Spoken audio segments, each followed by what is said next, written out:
क्या आप जानते हैं गीता अध्याय 15 के श्लोक 16 व 17 में 3 भगवानों के बारे में जानकारी दी गई है। पहला अक्षर पुरुष अर्थात ब्रह्म, दूसरा अक्षर पुरुष अर्थात पर ब्रह्म तथा तीसरा परम अक्षर पुरुष अर्थात पूर्ण ब्रह्म जो कि असली परमात्मा है।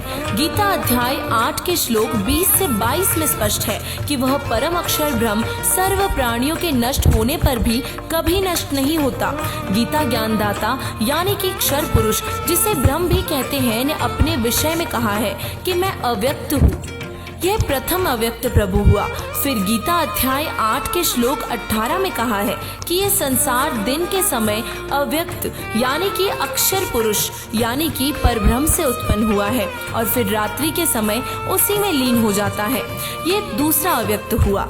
अब गीता अध्याय 8 के श्लोक 20 में कहा है कि उस अव्यक्त से भी दूसरा जो अव्यक्त यानी कि परम अक्षर पुरुष यानी कि पूर्ण ब्रह्म है, वह परम दिव्य पुरुष सर्व प्राणियों के नष्ट होने पर भी नष्ट नहीं होता।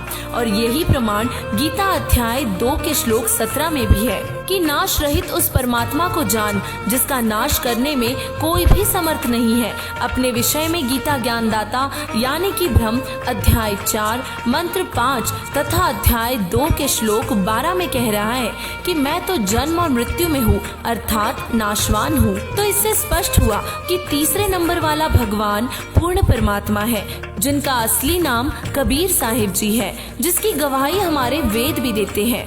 आध्यात्म की ऐसी ही सत्य जानकारी के लिए चैनल को अभी सब्सक्राइब करें।